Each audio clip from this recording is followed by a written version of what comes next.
Question 3 की बात करते हैं। Simplify this one.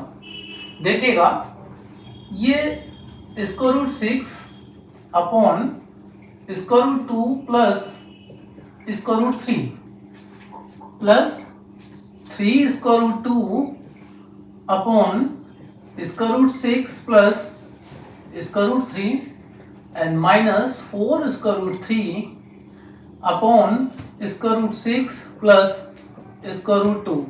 देखिएगा आपने केवल एक फ्रैक्शन देखा था यहां पर, ये वाला फर्स्ट क्वेश्चन में, लेकिन यहां पर एक ये फ्रैक्शन, एक ये और एक ये, तीन फ्रैक्शन है और तीनों फ्रैक्शंस में जो डिनोमिनेटर क्या है, इरेशनल है। क्या है? इरेशनल। ध्यान दीजिएगा, सिंप्लीफाई करना है। सिंप्लीफाई जब इस टाइप की एक्सप्रेशन दे रखी होती है तो हमें डिनोमिनेटर्स के कॉन्जुगेट से अलग अलग सेपरेटली मल्टीप्लाई करना पड़ता है, इतना समझ लीजिएगा। तो जैसे ये फ्रैक्शन है इसका रूट 6 अपॉन दिस वन, तो इसका रूट 6 अपॉन इसका रूट, देखिए इसका रूट 2 प्लस स्क्वायर रूट 3 है या square root 3 plus square root 2, commutative property आपको पता होगा। इसको मैं square root 3 plus square root 2 लिख लूंगा और इसके कॉन्जुगेट से अप डाउन मल्टीप्लाई कर दूंगा। कॉन्जुगेट क्या हो जाएगा? Square root 3 minus square root 2। Understood? Square root 3 minus square root 2 से मल्टीप्लाई कर लिया। दूसरी फ्रैक्शन ले लीजिएगा, 3 square root 2 upon square root 6 plus square root 3। तो 3 स्क्वायर रूट 2 का मल्टीप्लाई किससे करेंगे? इसके कॉन्जुगेट से, square root 6 minus square root 3 upon square root 6 plus square root 3 और into square root 6 minus square root 3। इसका कॉन्जुगेट डिनोमिनेटर का इसे मल्टीप्लाई कर देंगे, 4 स्क्वायर रूट 3, ये हो जाएगा square root 6 minus square root 2 और square root 6 plus square root 2, square root 6 minus square root 2। ध्यान दीजिएगा, हर फ्रैक्शन में उसके डिनोमिनेटर के कॉन्जुगेट से हमने सेपरेटली अप डाउन मल्टीप्लाई करा है, इतना क्लियर होना चाहिए। ओके, अब आगे सिंप्लीफाई करते हैं। ध्यान दीजिएगा, देखिए ये वाले जो डिनोमिनेटर्स में पार्ट है, a plus B, a minus B, a plus B, a minus B, a plus B, a minus B. यहाँ a plus B, a minus B is equal to a square minus B square की identity रख देंगे हम। Numerator में आपने actual multiply करना है, तो देखिएगा स्क्वायर रूट 6 का इससे मल्टीप्लाई करेंगे तो ये हो जाएगा आपका square root 18, square root 6 into square root 2 square root 12 अपॉन में कितना आ जाएगा? यहां ध्यान रखो, स्क्वायर रूट 3 का स्क्वायर माइनस स्क्वायर रूट 2 का स्क्वायर, स्क्वायर रूट 3 का whole square minus square root 2 का whole square, right, plus sign के साथ। 3 स्क्वायर रूट 2 का मल्टीप्लाई करोगे तो 3 स्क्वायर रूट में आ जाएगा 6 2 जा 12 माइनस 3 स्क्वायर रूट 2 और ये आपका 3 स्क्वायर रूट 6 हो जाएगा। नीचे स्क्वायर रूट 6 का whole square minus square root 3 का होल स्क्वायर। यहाँ पर 4 स्क्वायर रूट 3 का मल्टीप्लाई करेंगे तो 4 और 6 3 जा 18 आ जाएगा स्क्वायर रूट में।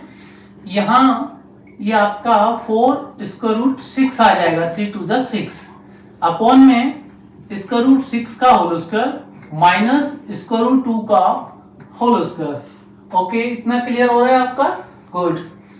ये आपका ध्यान दीजिएगा, डिनोमिनेटर्स में a square minus B square से क्या हो जाएगा? जैसे ये 3 माइनस 2, 6 माइनस 3 और 6 माइनस 2 हो जाएगा, इतना क्लियर है। यहाँ न्यूमरेटर की बात करते हैं। देखिए 18 है स्क्वायर रूट का, तो 18 क्या होता है? 18 होता है आपका 2 9 जा 3 3 जा एंड 3 1 जा।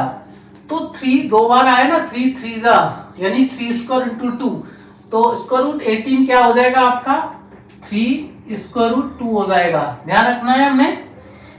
और माइनस का 12 है, जब 12 को फैक्टराइज करते हैं तो 2 6 जा 2 3 जा और 3 1 जा, तो ये 2 स्क्वायर है, यानी ये 2 बाहर आ जाएगा और इसका रूट का 3 रह जाएगा।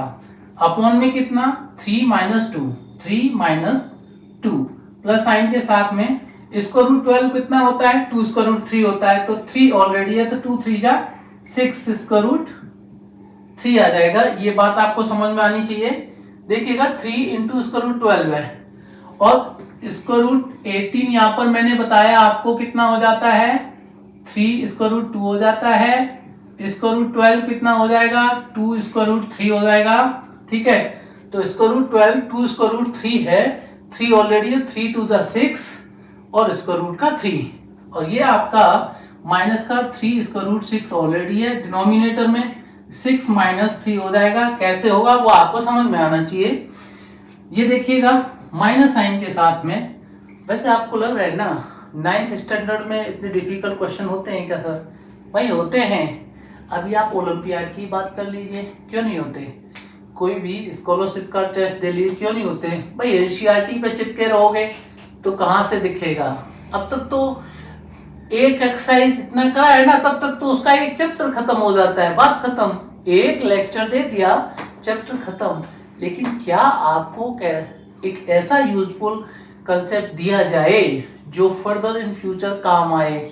मान लीजिए आप एसएससी सीजीएल में बैठे हो, किसी कंपटीशन एग्जाम में बैठे हो, है उस समय आपको ये ट्रिक से सॉल्व करने होते हैं, लेकिन बेसिक तो आपको आना चाहिए।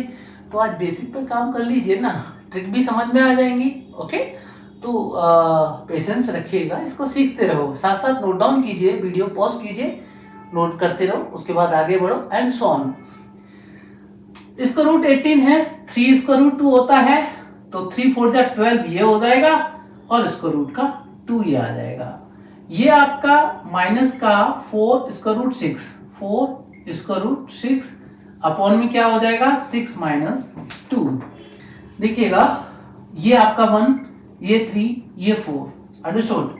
अब क्या करना है हमने 3 square root 2 minus 2 square root 3 upon में 1 प्लस का कितना, ये 6 square root 3 minus 3 square root 6 upon 3, okay, minus का 12 square root 2 minus 4 square root 6 upon में 4। थोड़ा और सिंप्लीफाई कर लीजिए, ये क्या हो जाएगा आपका 3 square root 2 minus 2 square root 3, क्योंकि डिनोमिनेटर बने न्यूमरेटर आ जाएगा सीधा इसमें। यहाँ 3 से डिवाइड कर लो, 3 2 जा तो ये आ जाएगा 2 स्क्वायर रूट 3 और 3 1 जा तो माइनस के साथ में स्क्वायर रूट 6 ही रह जाएगा, क्योंकि 3 से 3 कैंसिल हो जाता है। 3 से ये 2 बार, 3 से ये 1 बार, तो 2 बार यानी 2 स्क्वायर रूट 3, 3 से 1 बार तो स्क्वायर रूट 6। अब माइनस का साइन है, देखिएगा ये माइनस का हो जाएगा, ये प्लस का हो जाएगा, 4 3 जा तो 3 स्क्वायर रूट 2 आपका नेगेटिव और माइनस माइनस प्लस 4 1 जा तो ये स्क्वायर रूट 6 क्या हो जाएगा आपका पॉजिटिव हो जाएगा। इतना ध्यान रखना है। यहां तक आ गया हाँ सॉल्यूशन समझ में, तो बहुत अच्छी बात है। अब देखिएगा, सोचो 3 square root 2 negative, 3 square root 2 positive, 2 square root 3 positive, 2 square root 3 negative, square root 6 positive, square root 6 negative, बचा क्या भाई 0, ठीक है ना। क्या बचा 0 बचा, तो इसको सिंप्लीफाई किया, आंसर क्या आया 0, अंडा है। चलो दैट इज योर आंसर। अब करना क्या था वो बात समझ में आनी चाहिए। हर फ्रैक्शन का डिनोमिनेटर इरेशनल है। 1 2 3 फ्रैक्शन है यहाँ पर, इस एक्सप्रेशन में 3 फ्रैक्शन है, तीनों फ्रैक्शन का डिनोमिनेटर को नोटिस करो इरेशनल है, उसको रैशनलाइज करना है। ठीक है, क्या करेंगे, इसके कंजुगेट से मल्टीप्लाई कर देंगे, फिर आप पर डिपेंड करता है कैलकुलेशन क्या है। जितनी भी सर्ट्स की मैंने आपको प्रॉपर्टीज बताई हैं, आइडेंटिटीज बताई हैं, उनको याद रखना है। मैंने सबको यहाँ नहीं लिखा कि बोले सॉल्यूशन ही इतने बीच में आ पाया, सो प्लीज सारी प्रॉपर्टीज को याद कर लीजिए। पिछले लेक्चर्स फिर से याद दिला रहा हूँ, उनको कर लीजिए, इसको नोट डाउन कीजिए। फिर हम नेक्स्ट क्वेश्चन नंबर 4 पर बढ़ते हैं, ये वाला। ठीक है, क्वेश्चन को नोट डाउन कर लो, जब तक इसे नोट करके ये क्वेश्चन नोट डाउन कर लो, मैं इसको रब कर रहा हूँ, तब तक लिख लीजिए पॉज करके। डन।